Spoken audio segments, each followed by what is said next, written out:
And friends, my name is Molly Marshall and I serve as president of United, and we are so glad you're here. Can you imagine 3:30 on a Wednesday afternoon drinking wine at a seminary? I mean, I've just never seen such. Uh, Wonderful. We have pastors from the community, we have faculty colleagues from Luther. They know where the grass is greener, uh, and so many friends and family of both Henry and Justin, alums, treasured colleagues all. Thank you for coming today. We celebrate the publication of this very fine, groundbreaking work. We celebrate the work of Dr. Melissa Sellew Harl, Dr. Justin Sabia Tanis, and other friends like Dr. Joy Layden, who has been a lecturer here. I cannot think of anything more important to do than what we are doing this afternoon in this kind of time, to simply be saying, this is who this school is. This is what we stand for, and this is whom we celebrate. And so to all of you who join us online, I'm sure there are perhaps more there than in the room, but there are a lot in the room for which we are thankful. So welcome all, and we look forward to hearing from our authors, our editor, etc.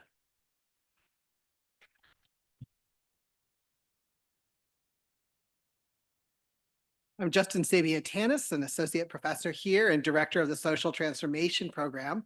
And I'm also very proud to be one of the authors in the book and to be joined today by the three editors of the volume, as well as the student respondent, Elliott Barnhill. So we're excited to hear from each one of us. The four of us who wrote chapters in the book will each be sharing a little bit first about what involved us in this project, a little bit of the history of the project and why we did this. Then we'll share each a little bit about our chapters, and then Elliott will respond to us. And I also want to note a couple housekeeping things. Please help yourself to snacks. There's restrooms, including gender neutral restrooms on the other side of this wall. So find your way around.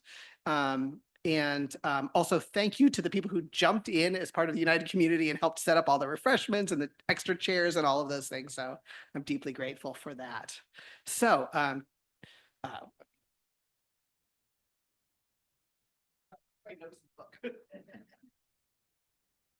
so our other guests are Joseph Marshall, who's a professor of religious studies and women and gender studies at Ball State University.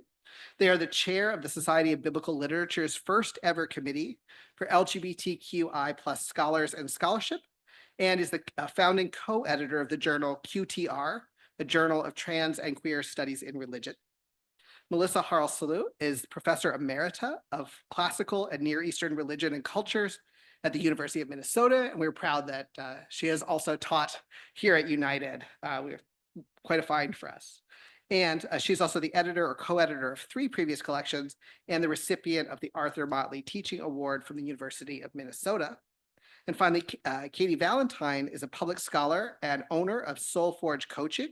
She's lucky enough to live in Ireland, and she's the author of For You Were Bought with a Price, Sex, Slavery, and Self-Control in a Pauline Community, and the co-chair of the Society of Biblical Literature's Gender, Sexuality, and the Bible program unit.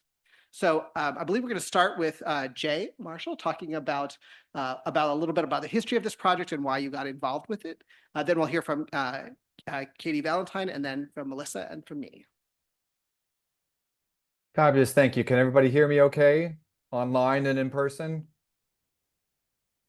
I see a head popping up in the in-person part, so I'm going to assume that is. Thank you to United Theological Seminary for this gracious hosting hospitality, both on-site and online.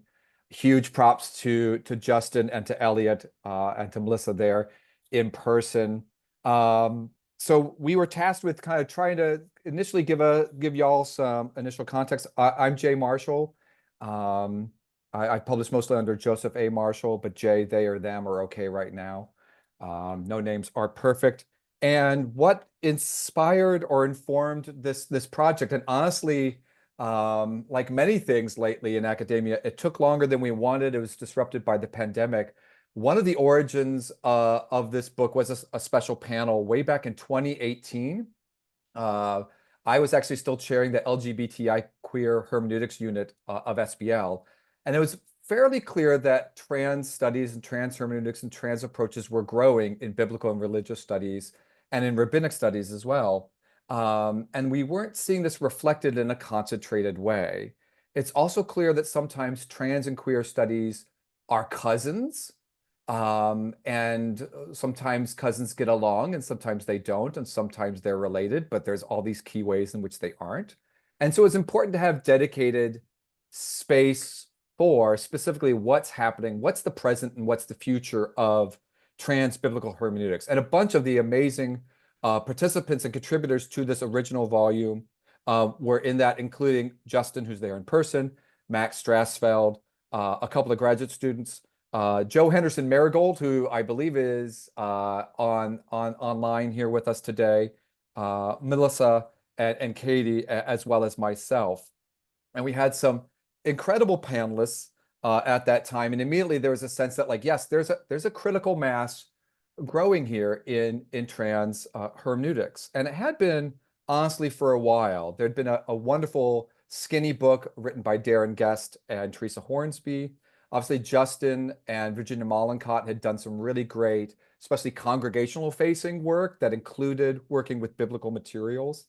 I had been working some myself in trans studies on and off for about a decade. I delivered some lectures in South Africa in 2013, 2 chapters of which ended up in my Appalling Bodies book, which came out late in 2019, early in 2020. So we were planning this special session when that was under review, and I was very, very aware that there's all these conversations happening. And at the time, Joe Henderson Marigold was working on a dissertation, as well as Aisha Musa, both of them in the UK. In some ways, the UK seemed to be a little bit more open to biblical scholars specifically doing this work. So shout out temporarily to the UK, although the UK is also an incredibly hostile place. I don't know who's winning or rather losing that battle right now, comparatively between the US and the UK. So Aisha Musa ended up being one of the fabulous contributors to our book. Joe was busy at work revising their dissertation, which has now been published as a standalone book, and you definitely need to check that out as well. And Rebecca Weigel, who was not in the trans hermeneutics panel, but at the same meeting presented a really audacious yet rigorous paper way back in 2018 that also ended up in our volume. Really, really fabulous work. And so we had 3 people. Rebecca was at the time also working on a dissertation more in late antiquity. So we had 3 people doing dissertations. There was growth in rabbinic studies, specifically. Max Strassfeld was going to have a book come out, Sarah Lev, and then Raphael Nice. And then Joy Layden, who y'all have already mentioned, was also developing their work in some really important ways and ended up presenting in the following year, as well as Minnie Kamalo and Eric Thomas. All these things were happening inside of the Guild, as well as more broadly in trans studies. And very, very quickly it was apparent to the organizers of those sessions that, like, there's something here, and we need to gather these things together in some ways and make it clear to a wide variety of audiences, not only that this work is happening, but it does these really compelling and important things that those of us who are in the know are aware of, but there's not enough of us who are in the know, right? And this was before all these backlashes were really beginning to pick up steam, and a time of really very limited visibility and some protection for some folks. And as we've been working on this volume more and more over the years, with all the fits and starts that we encountered because of the challenges of the pandemic and the associated apocalypses for us and for our contributors. And I think, honestly, these last few years have touched each of the people participating in this volume in different ways. But it became more and more apparent how desperately needed a volume like this would be, and how necessary it would be to be intervening. I don't know if many of you, I'm sure on the call, know what it's like to try to publish something and staccato paces and rhythms. And there are there are multiple times in which the co-editors as well as the contributors said to each other or to me, I kind of wish this work was actually a little bit less relevant right now. So a little gallows humor for us at that time. But it indicates, A, there was a long journey here, but also we're trying to bring y'all into conversations that have been happening in some ways for a decade, decade and a half, some cases 2 decades. And scholars are just beginning to catch up, and we're excited to catch other people up to these conversations too. So that maybe is a little bit about the history about how this project got started. And again, I want to thank United as well as my incredibly patient and persistent colleagues who co-edited this volume with me, and all of the contributors who stuck with us through the twists and turns of their lives and our lives to arrive at this moment. I'll talk more about their work in a little bit, I think. Thank you. Thank you so much. And now we'll hear from Katy Valentine. Great. How's my sound? Is it okay? Perfect. Hi, everyone. Yeah, so I'm Katy, and thank you. Many thanks again. I'll echo Jay to United for doing this. I've been so excited about this event. So me personally, I think Jay gave a nice, really wonderful overview of how this came together among all of our groups. I'm here because in 2014, I had just finished my dissertation, and I was in a horrible period where you finish your dissertation, but you haven't defended it, and you walk and drive around like this for weeks, wondering how it's going to go. And that's what I was doing. And everyone told me I had to have another project ready to go after the dissertation, which just felt horrible. And I had no idea what that was going to be. And so I was driving in my car, and I think I was also working towards ordination at the time. Like, all of these things were happening at once, which was crazy. And I was driving around in my car, and it's the clearest instruction I've ever gotten, and probably that I ever will get, where the divine said to me, "You're going to work on trans in the Bible." And I said, "I don't know anything about that." And the divine said, "That's really irrelevant. Go learn." So I said, "Okay." And I waited a few weeks to make sure this was really a thing and not my own ego. And it was really a thing. And so, long story short, that's why I'm here. So I don't pretend to have a lot of firsthand experience. So the first thing I did was go out and I started talking to people, and I contacted Justin because I knew Justin, and Justin had written the wonderful transgender book already that talked about the Bible. So that was, and I started doing my research. And doing my research, when you typed in transgender and Bible into whatever little search engine you were using for articles, the list was like that long. Like, there was an article by Jay, one or two others, and that was it. And so when we talk about a dearth in scholarship, theology was way ahead of biblical scholarship at the time. There was a lot of creative work being, at least a lot, modest a lot of in theology. And that's where I found all the creative interpretations about Bible. And I found a lot of parents of trans kids were writing resources for other parents and for church groups and synagogue groups on trans and Bible. And so all of these, the divine kind of moves in really wonderful and creative ways, because as Jay just said, all these people, many of who are here on this call, we were kind of simultaneously doing things. And we were, I think, all being led and guided at this, what seemed like it was a very creative time 10 years ago, 8 years ago, 7 years ago. And so it's wonderful to have the volume to have things in a concentrated place. So now when someone goes into the search engine and types in trans and Bible, they'll see all this list of articles in this one volume, and they can go check the volume out or buy the volume or go to the library or whatever, which is really great, because it was hard to even collect all of the things for. Why this is important, this is not going to be news to anyone, but the pendulum is swinging in weird ways right now. When we started this project, things were nowhere near as dire as they are now around gender identity, around trans identity, around repeal. And we know that this is a historical sort of pattern, right? The pendulums do this and they respond and they react, but that doesn't make it easier. Knowing that doesn't make it easier. It's really alarming right now. And so all of these delays, these pandemic delays, that means that the book is arriving right now, right at the perfect time, right when we need it. the most. I wish it was arriving at a time where we could say, look at what a joyful time in trans lives, but there is a lot of trans joy as well, even in these hardships. So the delay ends up being just perfect timing to hopefully be a place of scholarship and of hope. So that's why I'm here 10 years later from that frantic drive around Chico, California. Where I had anxiety, and I'm not sure I had less anxiety after I had that revelation. But it's been a wonderful research topic for me for the past 10 years, and I hope it will continue to be. Well, hi, everybody. I'm Melissa Harl Sellew. Can you hear me in the back?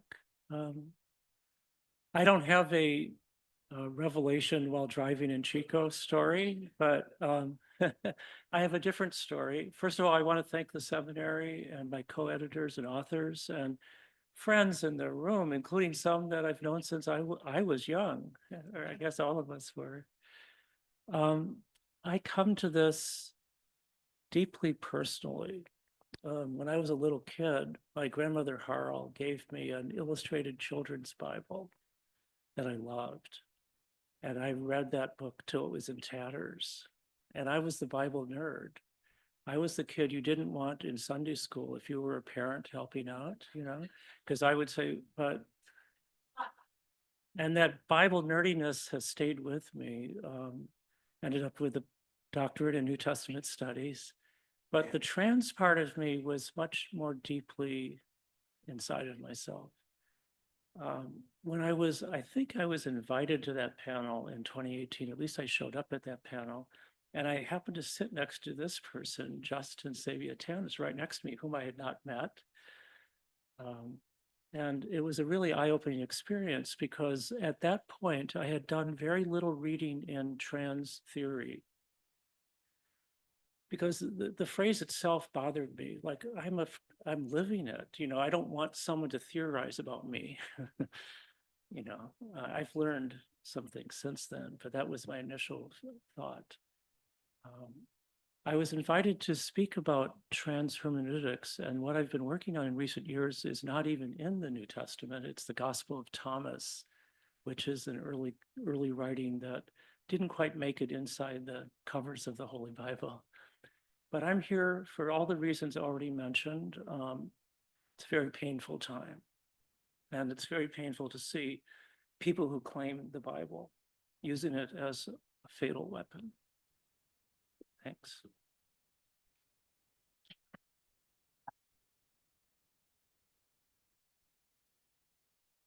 Thank you. For me as well, it's a deeply personal reasons for being involved in this project as a transgender man. Feeling very strongly both that we need to defend ourselves from the ways in which people are using the Bible as a weapon, but also because there are resources within our tradition that we deserve too, and that we deserve access to as queer people, as trans people, as people of faith that are richer than we might imagine. And so that's really important to me to bring out. Weirdly, my revelation happened not that far from Chico, and I did not know Katie was going to say that. But in California, in the early 2010, 2011, I was a co-author of a quantitative research study about discrimination faced by transgender people in the United States, which yielded devastating results. The amount of discrimination that people face, especially when it's multiplied by racism and ableism and other factors, is tremendous. And the resiliency of people to survive that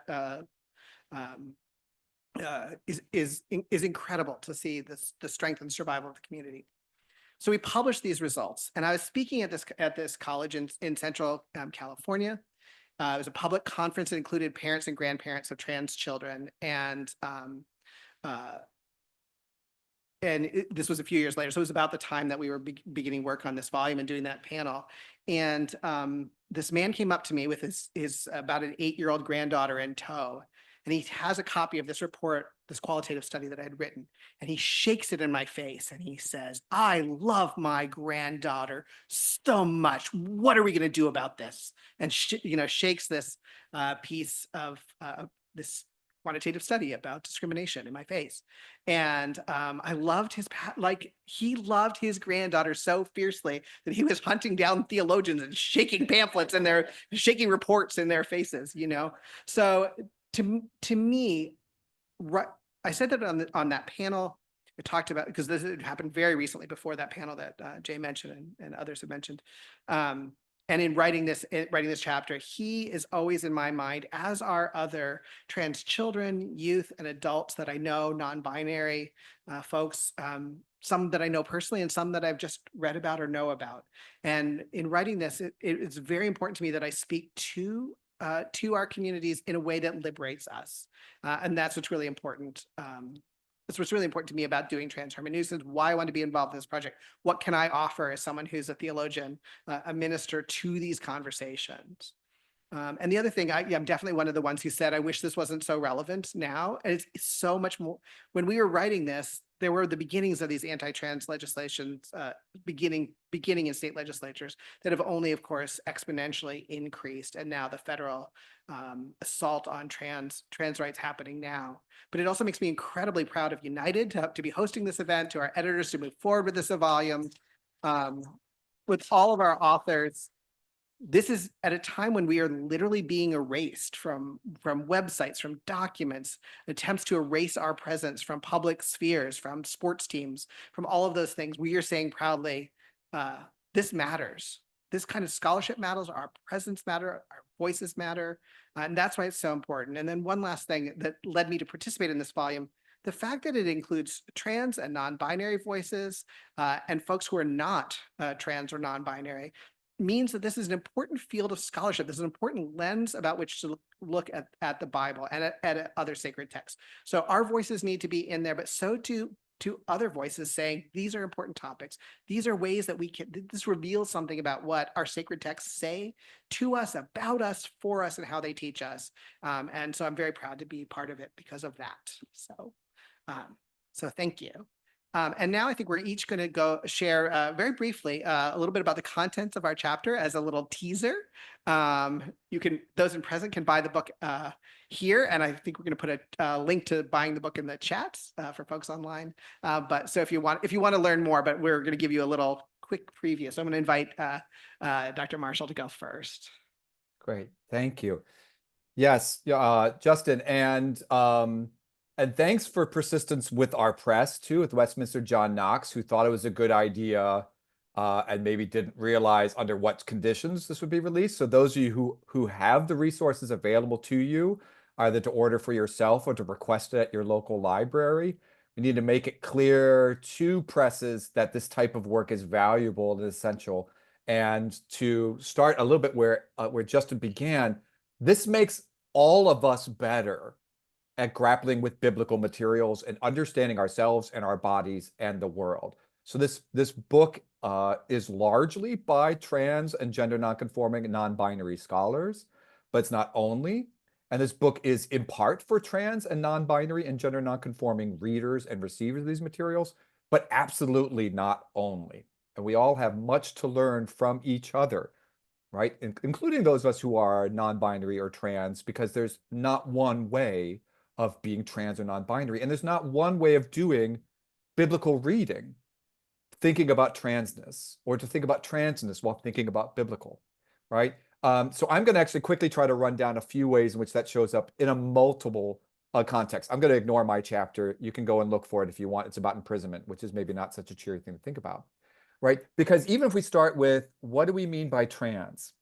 So Joy Layden, who again has taught there, has a really fabulous chapter in this, which is really thinking about how trans experience and how many of us have experiences of disjuncture about gendered expectations and gendered roles, and that these are lenses by which we can re-understand biblical figures, including the so-called patriarchs or the great ancestors in Torah, in Genesis, at that. So Layden has this really capacious idea about what transness can be, And then we have someone like Rebecca Weigel who goes the other way and has a very strenuous and intent, and he's very interested in the historical horizon. And okay, so obviously we're using modern words to describe the past, but guess what? That's what we do all the time. We describe the past. We're using the words that we have. Like, I don't speak Middle English.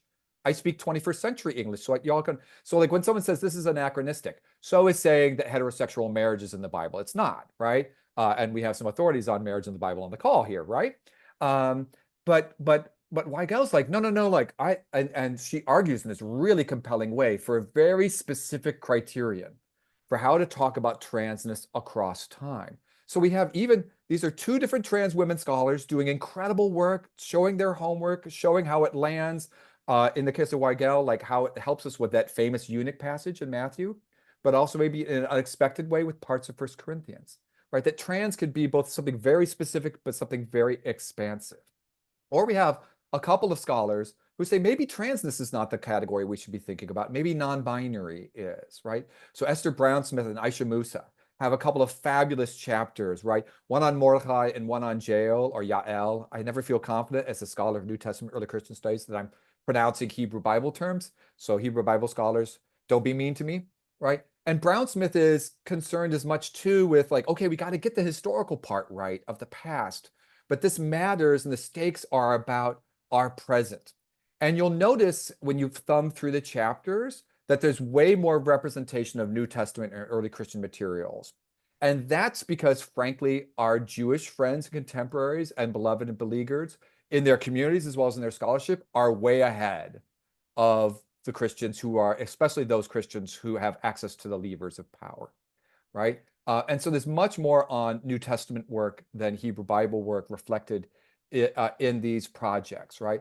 Although we'll see in the case of Kai Merkley and Max Strassfeld that they'll go back to Hebrew Bible texts like Genesis 1, which is surprisingly trans if you think about it, right? Or Deuteronomy and its apparent discussions of clothing. They go back through rabbinic readings and early Christian readings, specifically Tertullian, to get us to think about, of course, these biblical texts aren't static, and what have these traditions done with them? And how can working back through the layers of what comes post-canonization, right, for us to rework and understand these texts differently? And it's not always like a happy finding that we have, right? So definitely there's going to be folks who will argue that we have biblical transcestors. And I hope Dr. Sabia Tanis will tell you some about that type of approach. I hope Katy will tell you some about that type of approach too, about the transfiguration. But then we have like a chapter on the Gospel of John and a chapter on 1 Corinthians, the first by a team of folks, Minnie Kumalo and Eric Thomas, the second by an amazing scholar, Jada Calloway, who writes a sparkling kind of retake on resurrected bodies and the transformed body in Paul's first letter to Corinthians. And yet there's this intense masculinism in Paul's letters. So we can't just simply and then in the Gospel of John, we have this prologue where Jesus is a transformed entity. And Jesus is both the masculine, right, and the feminine, right, is both Logos and Sophia.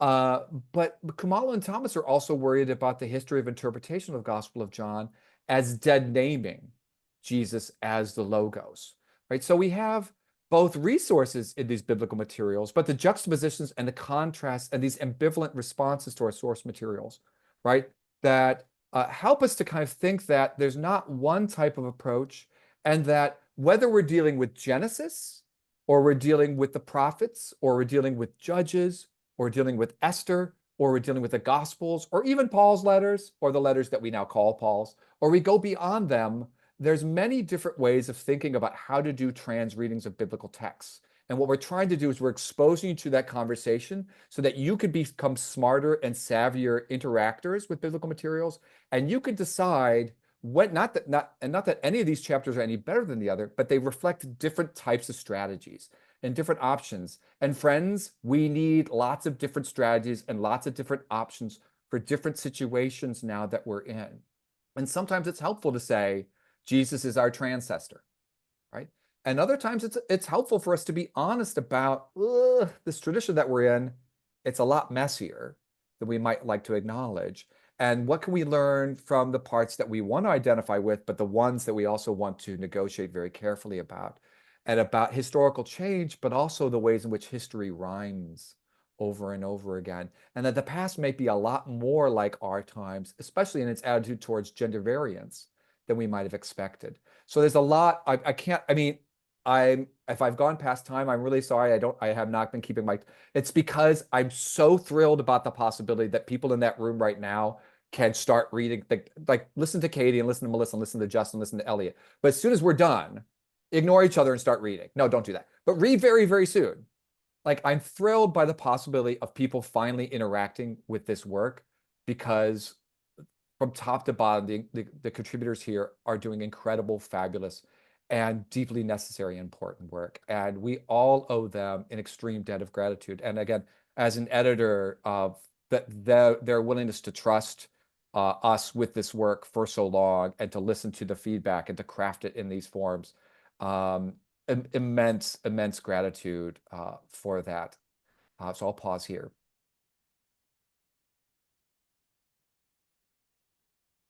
Great. Should I just launch in?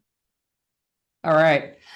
So my chapter is on the Transfiguration, and I know it feels like that's a pun or something, but that is the name of the story, right? Like the Transfiguration. So it practically writes itself, except so one of the things I mentioned is that when I got this revelation, started talking to people when I was organizing my project. One of the first things I did was hear story people, and when I put the call out to, if you're trans, if you're non-binary, if you're anywhere on the spectrum, and you're willing to talk to me and trust me with your story, I would love to talk to you.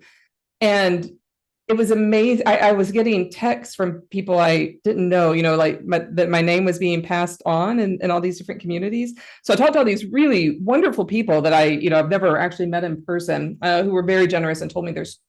And one of the questions I asked is, where, if anywhere, do you see yourself in Scripture? And several of the Christian people who I spoke with said, "Oh, in the Transfiguration." I said, other than the title of the story, tell me more about that. And like the third or fourth person started talking about this, there's really something here that I'm not seeing. And so the basis for my chapter is, can we sort of dive into the story from a historical critical perspective, and to see if maybe the Transfiguration could also be, like, on with all the words and the language and the Greek and all of that, be a gendered event. And of course, I found that in fact it was, or that's my perspective. You can read the chapter and tell me if I'm right or if I'm wrong on that. But I really was taking my lead from people's intuitive sense that the Transfiguration had a gendered component, that like I said, I really wasn't seeing up until that point. And so, as it turns out, there's a lot of gods, goddesses, and humans in the ancient world who are really playful with gender. People are changing genders all the time. Now, I want to be really clear that this isn't always about gender identity in the same way that we think it today. But you do, like in the Odyssey, you have a god who's changing into a shepherd, or a goddess who's changing into a shepherd, who's changing back into a goddess. Like, all of these things are happening. They all seem to happen, not all, but a great majority happen with a lot of light and a lot of shining and a lot of things that seem to happen to Jesus in the Transfiguration, as it's told in the three synoptic gospels. And so people have been noting that for a long time. What we weren't noting, many of those stories involved a change in gender. Right? They involved a change in gender. And I'm hesitant to even use the word like change of gender, because that's not always the case, but that's kind of the best link I have to use about the stories, the way that they're told in the ancient world. And so we had paid a lot of attention to the story of Jesus in this way, as much like these other stories of big changes that gods or goddesses are going through, but we had not paid attention to the gender component. So that's really what I was trying to do. And then at the same time, I came across all this really wonderful research that I maybe had just scratched the surface of, but on Moses as a genderqueer individual, Moses as like maybe not trans, but kind of on the spectrum of trans. And of course, who's with Jesus at the Transfiguration? Moses and Elijah. We also have this tradition of Elijah becoming an angel. That involves a really serious bodily change as well. So trans angel, I don't know. I don't know what the right word for that might be. These transcestors, both in the Hebrew Bible tradition that get imported into the New Testament, Jesus too as a transcestor. I won't give away the whole farm, but that's really kind of the heart of what I was doing. So again, I was taking my lead from what people were telling me that they already sensed. And I'm so glad that they did. I'm so glad people entrusted me with their stories. And then it led me here on this path to talk about the transfiguration. So yeah, so that's my chapter. And in the meantime, as an editor, I get early access to the other stories, chapters and scholarship that's coming in. And Jay mentioned Jada Calloway's chapter, who also talks a lot about the same word I was talking about, or a version of it, emphasis and morph. And so I've been really impacted too by thinking about Jada's concept of like curvy time, that time is not the linear thing that we think it is, and trans people may experience this really curvy time. And it's cool to think about Jesus in this time outside of time, experiencing curvy time in the transfiguration. So I wasn't able to cite Jada in this version of the chapter of the article, but maybe in a future one, I'll talk about Jesus' transfiguration and curvy time. So give you a little preview, definitely read all the chapters. And if you want to read about curvy time, read Jada's as well.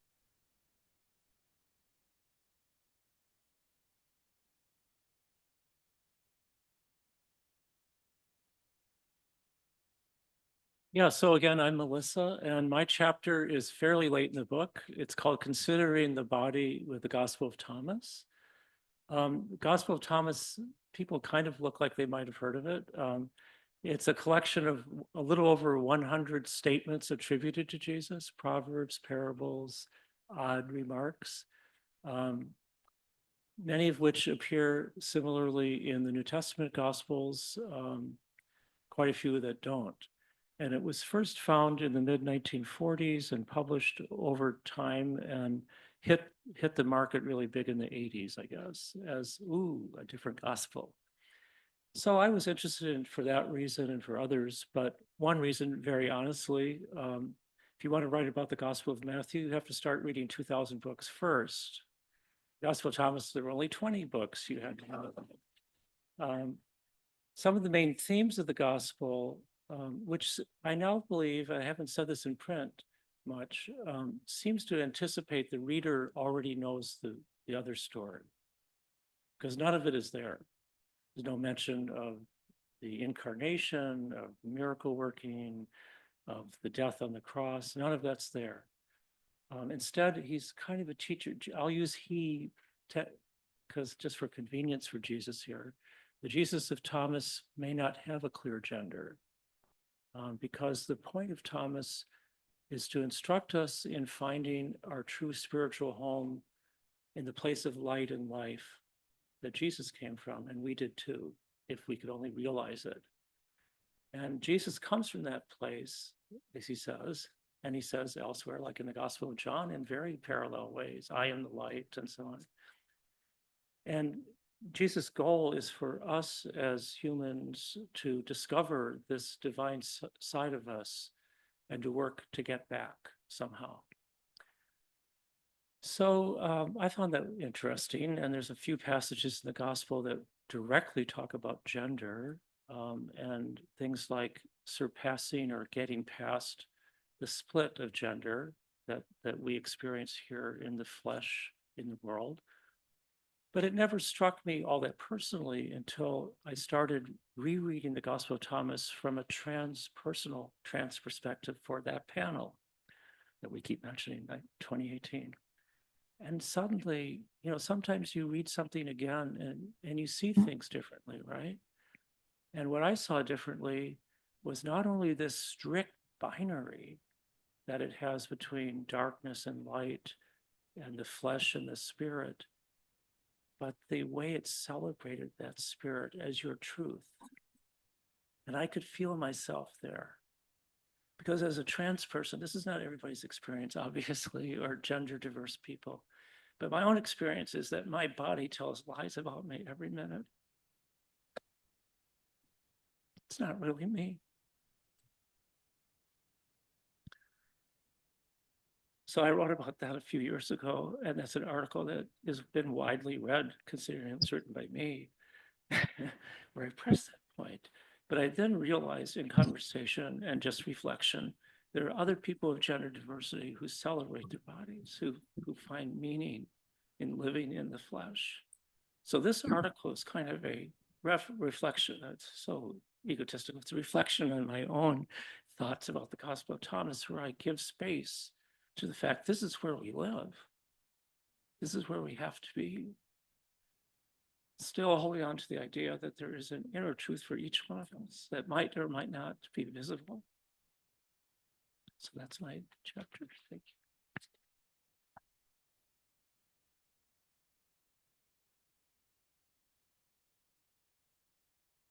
So I wrote my chapter on the story of the Good Samaritan, which is a very familiar story to many people. A story in which a person is victimized along the side of a road, and someone comes along to help. A stranger comes along to help. And it's a story that Jesus told in response to being asked, what are the greatest teachings? What are the greatest commandments? To love God and to love your neighbor as yourself. And he tells this story. But the story is so familiar, it's become really domesticated. And we think of it as sort of this sweet story we tell Sunday school children, when in fact, it's actually a really radical story. At the time, Samaritans and Jews had quite a bit of conflict with one another. And Jesus had sent his disciples to Samaria to make a space for him to come and teach there. And people were like, absolutely not. There was a big conflict. And the disciples say unhelpful things like, burn it to the ground. And Jesus instead tells a story in which the Samaritan is the spiritual exemplar of what does it mean to live in the realm of God, right? What does it mean to embody what Jesus said is one of the two most important things that we should get from all of faith, how we should live. And so I wanted to, it made sense to me that at a time when trans people are vilified, are erased, and as I said, even more so than when I wrote this chapter, that who should be the spiritual exemplar, who is a person who's excluded from society, who's hated, who's seen as less than worthy, and certainly not capable of embodying the divine, but a trans person. And so so I do retell the story in which a trans person is the one who comes along and helps a person who's been beaten alongside of the road. I will mention that I hadn't realized it when I started writing this, but John McNeil and Robert Shore Goss have both also did a trans reading of that story previously from a queer theology context. But I'm doing it in this case from a trans theology context. I also imagine what would it be if every character in the story were a trans person. And so I'll go through it that way. It was a technique I was taught in pastoral care and counseling a million years ago in seminary about how to help people interpret their dreams. What if you thought of yourself as all the characters? So I thought this would work for this story. And so I also tell the story in which a trans person has been beaten, and a person she might perceive as a serious enemy comes along to help her, because Jesus meant this story to be very shocking, to shock us out of seeing people as enemies. And I believe that trans and non-binary people, all queer people, all people deserve to be shocked by Jesus in ways that help us grow spiritually and help us have access to the story. So we should be challenged about who is an enemy. So I won't tell you all the details. I don't want to give too many spoilers away about that. But then I conclude the chapter by thinking about something that Dr. Martin Luther King Jr. said when he preached about the story of the Good Samaritan. It's one thing to say that our neighbor is the one who shows mercy, the one who comes along and helps people who are wounded alongside the road. But what are we going to do about the Jericho road, right? And he preaches about why are people being left to die along the Jericho road. And I think to my mind, that is also must be a critical question that we're asking in relation to gender identity. We're asking to the ways in which people are being vilified and erased and made to be seen as other, right? Why are trans people still being beaten? Why is anyone being beaten and left alongside the road? And so that's in a nutshell what my chapter is about. I just want to read, like, spoiler alert, I'm going to read you the very last paragraph, which I think ties together what I said earlier about why I participated in this volume, but also what's in this. It says, transhermeneutics is to me to read the Bible for the explicit purpose of liberating humanity from the tyranny of oppressive gender norms, including those which devalue and debase transgender lives. Any theology we write or speak must be liberating to that 8-year-old girl whose grandfather is so worried about her, to a young transgender woman heading home from a long night of sex work, to the trans boy in the 6th grade who has a urinary tract infection because he cannot bear to use the girls' restroom, to the non-binary teen who was thinking about suicide last night after being told that their way of being is not God's will. If we craft a theology powerful, compassionate, and truthful enough to save the lives of these children of God, then we will be embodying the mercy that Jesus lifted up for us in the person of the Good Samaritan.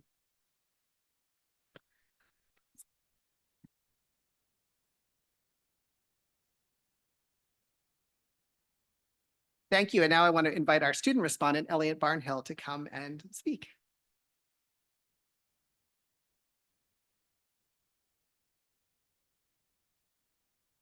Hello, I am Elliott.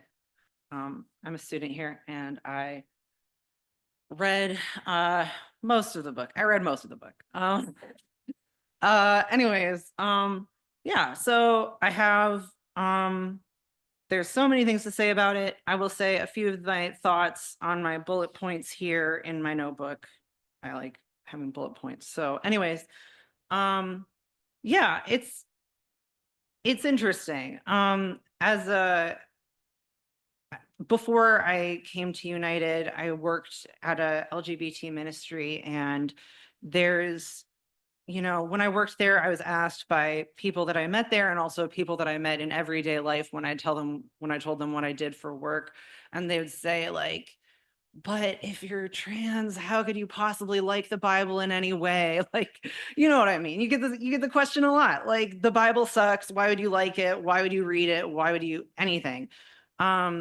And you know, sometimes it's difficult to come up with a satisfactory answer. And I think that this book offers a lot of satisfactory answers. So I'm appreciative of that. And yeah, I feel like there was a lot in it that I resonated with and a lot in it that I read and I was like, this speaks to me, this is exciting. And also a lot of it, I can't believe I'm going to say there's a both and, like a United student, but there is a both and, which is that a lot of times I felt a moderate to extreme amount of discomfort reading this book, to be honest. And sometimes it was my own. Sometimes I was reading it and I was like, I can think of at least 2 or 3 people that would really disagree with what I'm reading right now. And sometimes I was objectively stressed out by the book.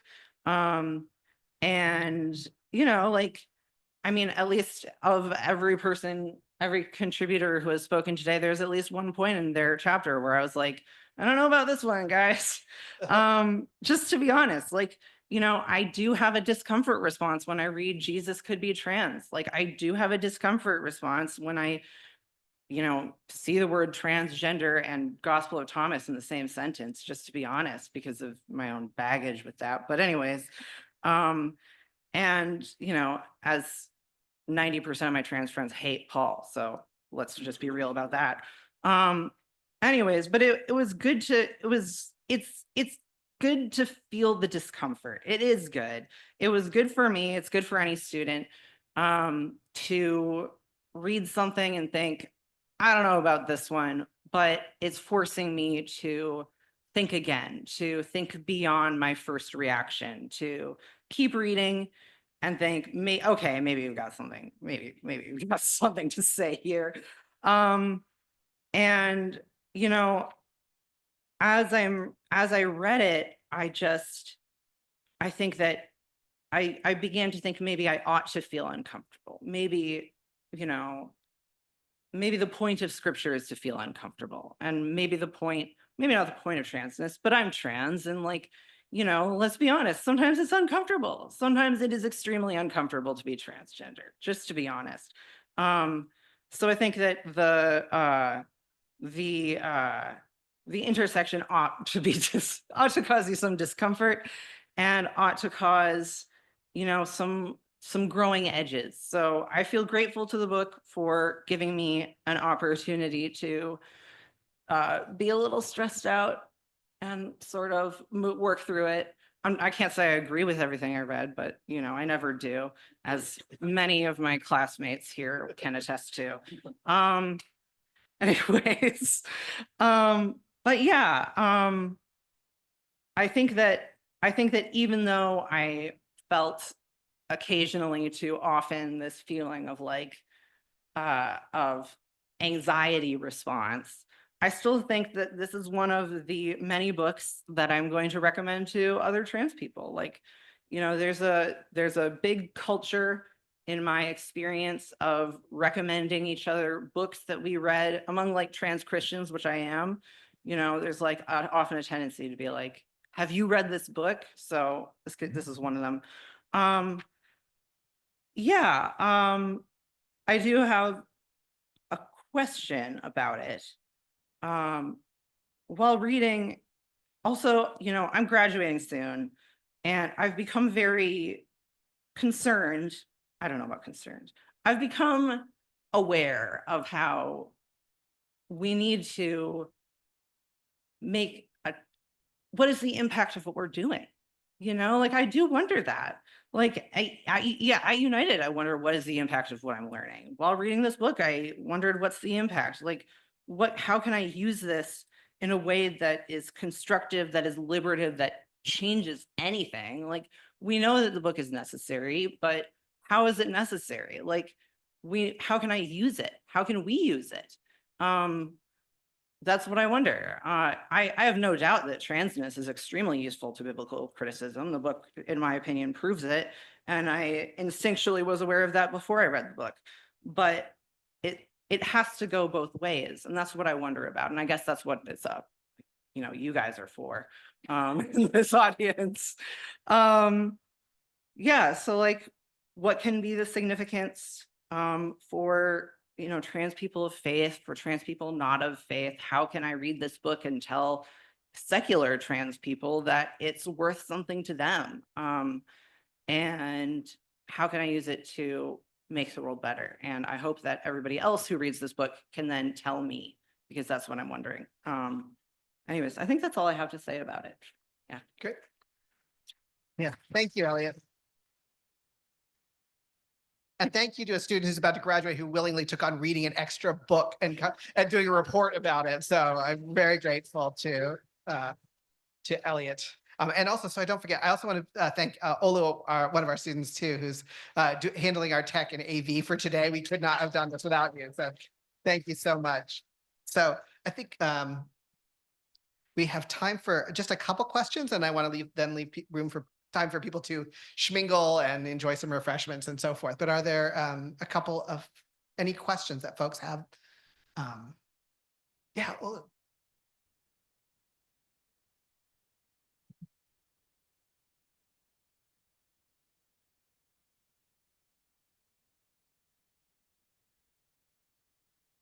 thank you for the opportunity. Books like these are thought-provoking and challenging for someone like me. I'm from a culture that the topic this book discusses is not open for discourse. And so listening to the four authors, you challenge me in different ways. My presence here in this seminary as a doctoral student is being challenged back home and within my faith community. And listening to many things that are being discussed, especially the chapter that talk about Jesus might be a trans, the angel might be a trans.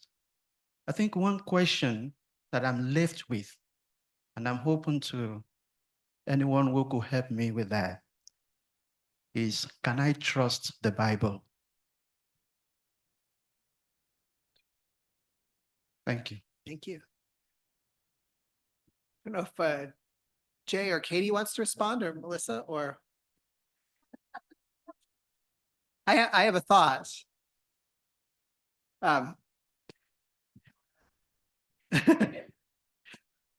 You know, I think one thing that I've uncovered in my scholarship is that around the world, throughout history, the idea that people from multiple cultures express gender and sexuality in a wide range of ways seems to have been true for much of human history than what we understand right now. And that there was a systematic effort by those who are spreading the gospel, by missionary efforts, to erase that. And there's some good scholarship that talks very explicitly about the ways in which that was systematically erased as part of the conversion process, particularly here in what is now the United States and the Americas, but also in Africa and in Asia. And so part of what I see is this is in some of the post-colonial, decolonial efforts in those places is to uncover the truth of that history. And so I think it's very difficult to answer this question without thinking about the sort of whole complicated history around colonialism and conversion and all of those questions.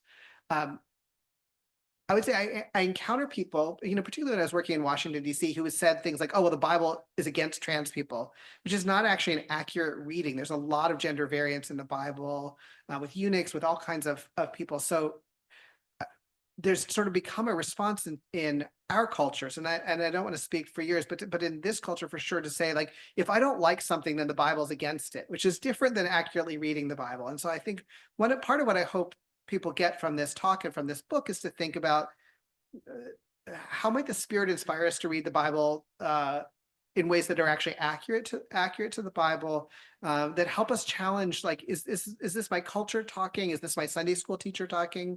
Or is this what the Bible is saying? Or is this what the Spirit is speaking in this moment? I think it's a very complicated question. So I'm aware that of that. But I also have a couple specific books that are written by African trans people who specifically talk about culture, religion, and gender, which I'd be happy to share with folks as well. Or take my queer and trans theologies class, where we do talk about some of that. I don't know if Katy or Jay wants to respond. This is Katy. I can respond a little bit. So to Elliott's question, and then to the question that was just asked, the impact of what you're learning in the book, right? I'm not sure that trickle-down theology works, but at the same time, when we were first starting this volume and I was first starting to give papers and talk about it, I was also talking about this in my church. And I was in a very aging church, and I was the associate pastor, and people were curious, I would say. Almost everyone was cis heteronormative, not everyone, but most people.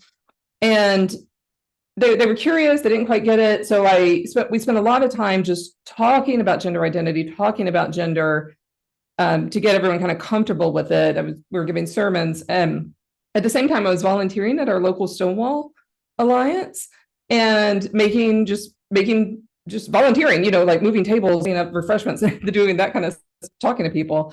Long story short, but this ended up with my church allying itself with Stonewall. Now, a lot of people in that church they were like, I'm not going to, and that's okay. I don't have to get it. But I will support people who need support. And the one thing that the church could do was open up its space. So we opened up our space, and that's where the Trans Visibility Week was in our church. Like, really wonderful partnerships that took place. Does that come around from reading Transbiblical? Yeah, because you're going to do a sermon series. You're going to talk about how Mordecai is this non-binary person. Isn't that cool? You're going to have a 15-minute sermon about it, and then a Bible study that follows it. So, that's the way I hope that Transbiblical can be really relevant to people. Like, it gets in your thoughts and inspires you, however you're serving, in whatever capacity. And I just really appreciate the really heartfelt question that I heard, which is, can I trust the Bible? And I don't know if this is helpful. So if it is great. If not, let's talk some more. I would invite this. I think this is a very worthwhile question. I would also invite a question to companion it, which is that God is bigger than the Bible. Right? The Bible is just one little thing that points to God, maybe. And the Bible tells a lot of things about what we get wrong as well as what we get right. So the larger question for me is, can I trust God?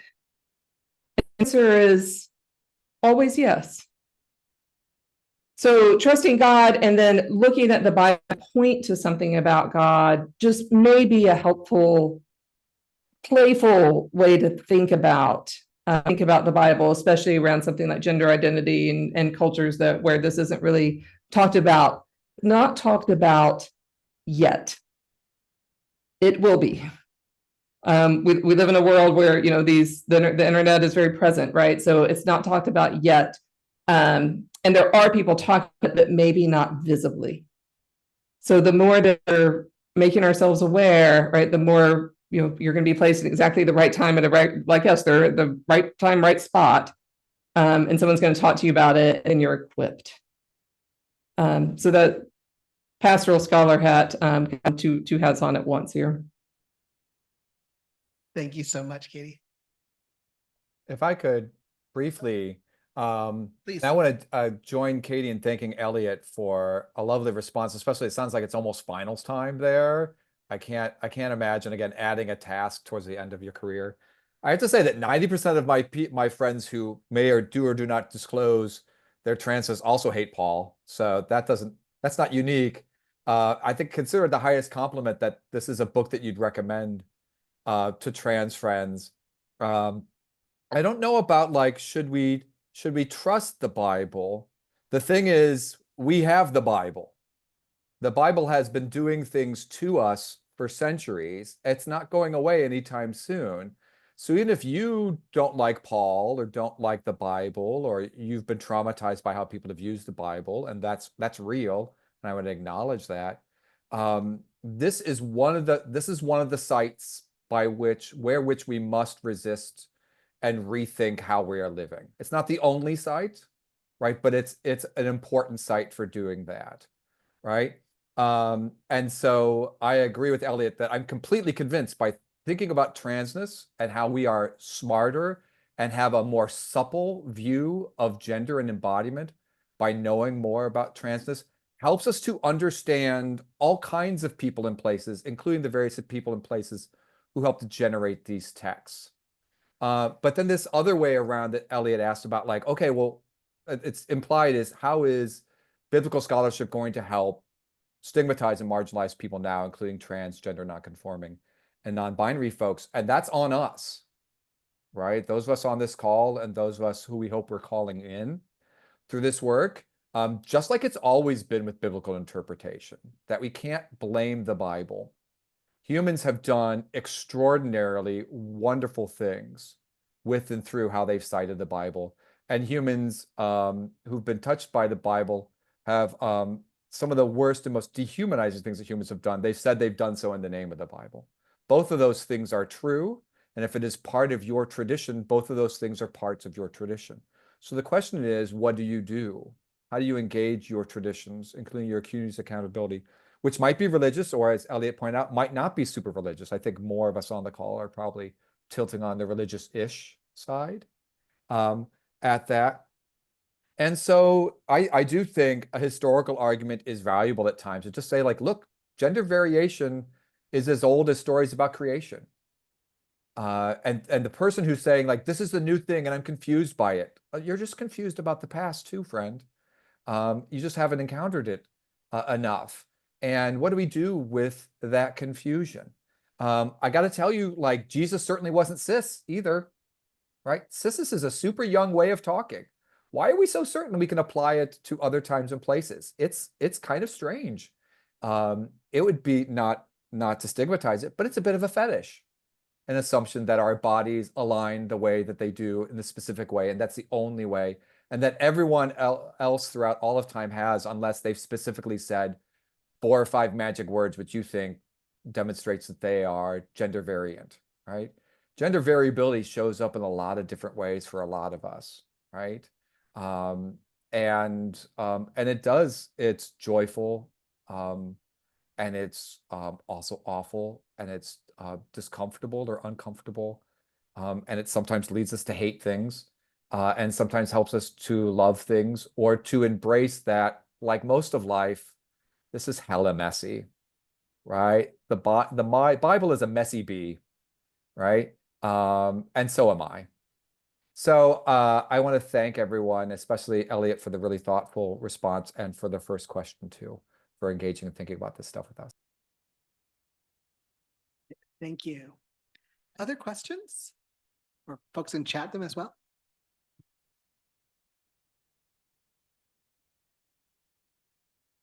So this is kind of a weird question, but I have some scholarly training, and I was just wondering what translations you guys used for this book, just like because I'm always looking for new translations, if that makes sense. I just want to speak to that. Well, Westminster John Knox asked us to use the New Revised Standard Version updated edition, UE. But some of us, since we are Bible nerds, did our own translations anyway. So there's one or two spots where mine actually word for word agrees with that book, and they say they have the same basic message. So, and sadly, Thomas isn't in the NRSV, even the updated edition. Thanks, Melissa. Yes. Your next project. Other questions? Are there any in the chat, Ola? Yep. Any other questions? Great. Oh, Rachel, yes. Thank you, everyone. I'm curious in this process, as it did happen over several years and through meeting in person, it sounds like at this panel, and what sort of community or support was formed within the writers and the editors, authors, if there was any. Katie or Jay, do you want to chime in as editors, or Melissa? I mean, Well, among the editors, certainly. As we're emailing and as I'm apologizing for my late responses and things like that, the nature of these projects is like we're not on Zoom calls together generally with authors. So I personally feel so gratitude to all the authors, and we're also kind of doing a podcast that will accompany the book, so I've got to talk to many of the authors one-on-one. So those interpersonal relationships are really strong, but unfortunately, we've never had like a Zoom party with all the writers together. But generally, that's just not the way it goes with these things. But well, I had a special thing happen that not long after that panel where I met Justin, I saw that he was moving to the Twin Cities from Arizona. And we've been in each other's homes and supported each other in different ways. And Katy and Jay, mostly on Zoom, but also at some of our scholarly meetings. And the premise of your question is so important because community building is really where we need to live. yeah, and we do. I would say that it's also formed through the networks that were pre-existing, as well as the ones that we formed through the project. So, I mean, we know each other from scholarly conferences, but also, yes, sitting on a panel, moving to the Twin Cities, getting to know each other. Katy and I know each other from graduate school. So I think there's an organic network that forms some of the other folks in this room. So, but yeah, I think it is an opportunity. I think these times are showing us right now how urgent community building is, and people coming together in deeper ways. And this is, I think, can be a nexus for us. And even just the fact that we've gathered with as many people on Zoom and in this room around this project too is part of that, and for which I'm deeply grateful. So, any final questions?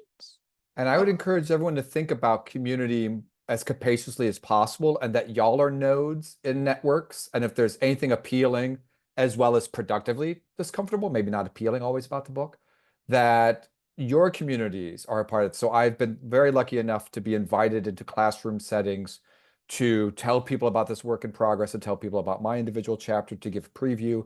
I've worked with my students here. I'm not going to say at the university that I'm at, because I'm not entirely sure that they want me to be doing this work, but the students want this work. Our institutions, most of the time, by the way, don't want this work. But the institutions are going to lose this battle long term. A lot of us are going to be harmed and hurt in the meantime.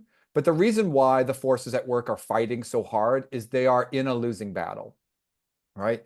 Gender variability has been a fact of human existence for millennia, right? And more young people coming into seminary spaces and undergraduate spaces aren't just coming in as trans and non-binary, gender non-conforming, but also coming in and expecting our educations, our theologies to respond to, or not just even respond to be generative within and to play a constructive role in their lives. And if you're not, then it's out, right? So already the thirst for grappling with this stuff and taking it seriously and hearing people and about what they do when they encounter scriptures, given their own experiences of their gender, or how their experiences of their scriptures affect how they think about their gender. It's incredible. And so again, it's been in the chat already, but a nice little primer might be, if you're thinking about how do I translate this into group work myself in my settings, maybe read our introduction. Sure, it's a nice mapping introduction, but Joy Layden's chapter is all about how to run a workshop, to think about what makes a biblical reading trans, right? And I think it's a very nice starting point. Don't skip all the other chapters, but that's a good place to start, especially if you're thinking about translating this into communities. Okay, yeah. My question is kind of for you, Jay. There is a lot talking. I no longer consider myself Christian and other stuff like that, but I do respect the scriptures. And there's been a lot of other things pointing towards this is just one way to look with the one view from the Bible and larger stuff. And it was been said that there's been trans and non-binary erasure with the missionaries and other work like that. Mine is, I read Justin's chapter. I thought it was absolutely amazing. And I do plan on reading the rest of the book just for thought and consideration of the trans community. But you're building this steam and this energy now. What is the next step? What is that next iteration to talk about that trans erasure through that missionary work and how it relates to this book and the other cultures and the other systems that it erased as well? And it's more of a challenge and a question is, do your work with this now to undo most of the harm that has been done? But is there that next step to take this to another level and push these rights and these concerns and this recompense even further to push that needle?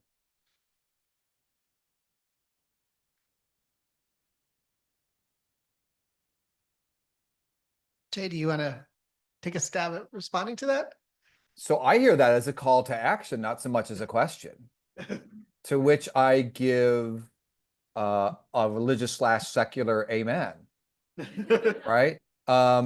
There's a lot of fronts. I've already kind of indicated that the biblical corpus, or the traditions by which we've received the stuff that we now call biblical or scriptural, it's a site. And sometimes learning the skill over here will translate to other sites. And I say to my students sometimes, like, it's possible you'll never read the Bible again, but I want you to be smarter about countering forms of marginalization, stigmatization, forms of harm, counter hierarchies, if you know what that term means, various intersecting and force multiplying hierarchies that affect all of us.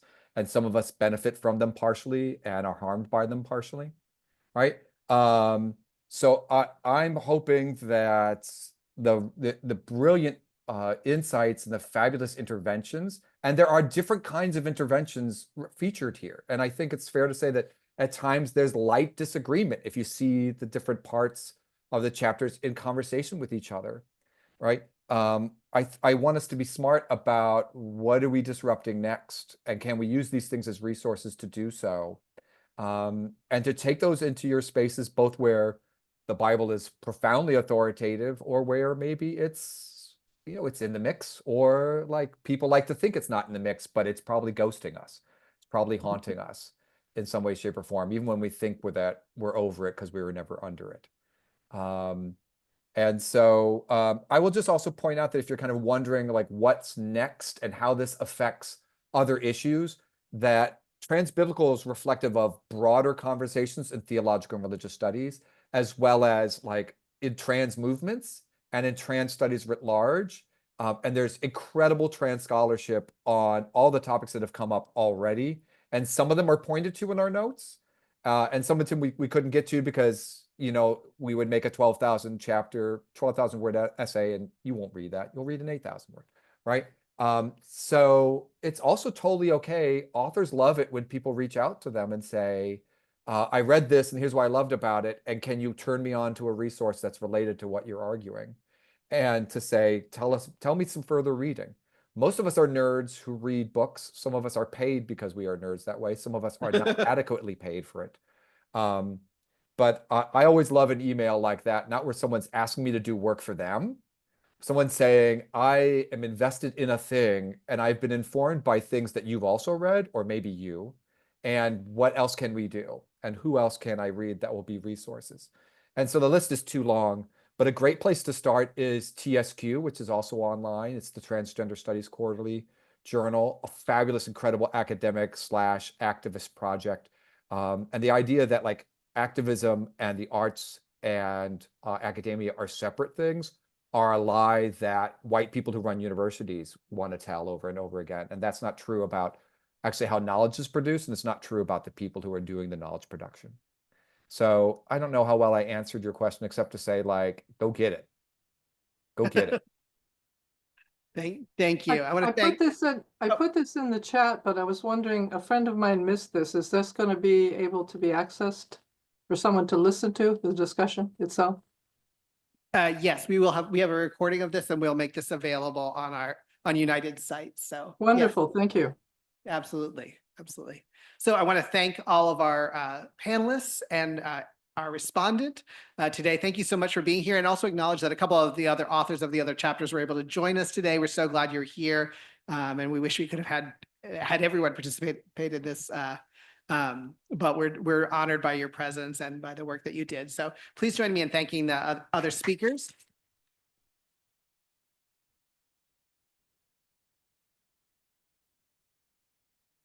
And those here, and thank you to United for having the courage and the commitment to hosting this event and to supporting our work here today. And those in the room, please go eat the refreshments. And thank you to all on Zoom for joining us today.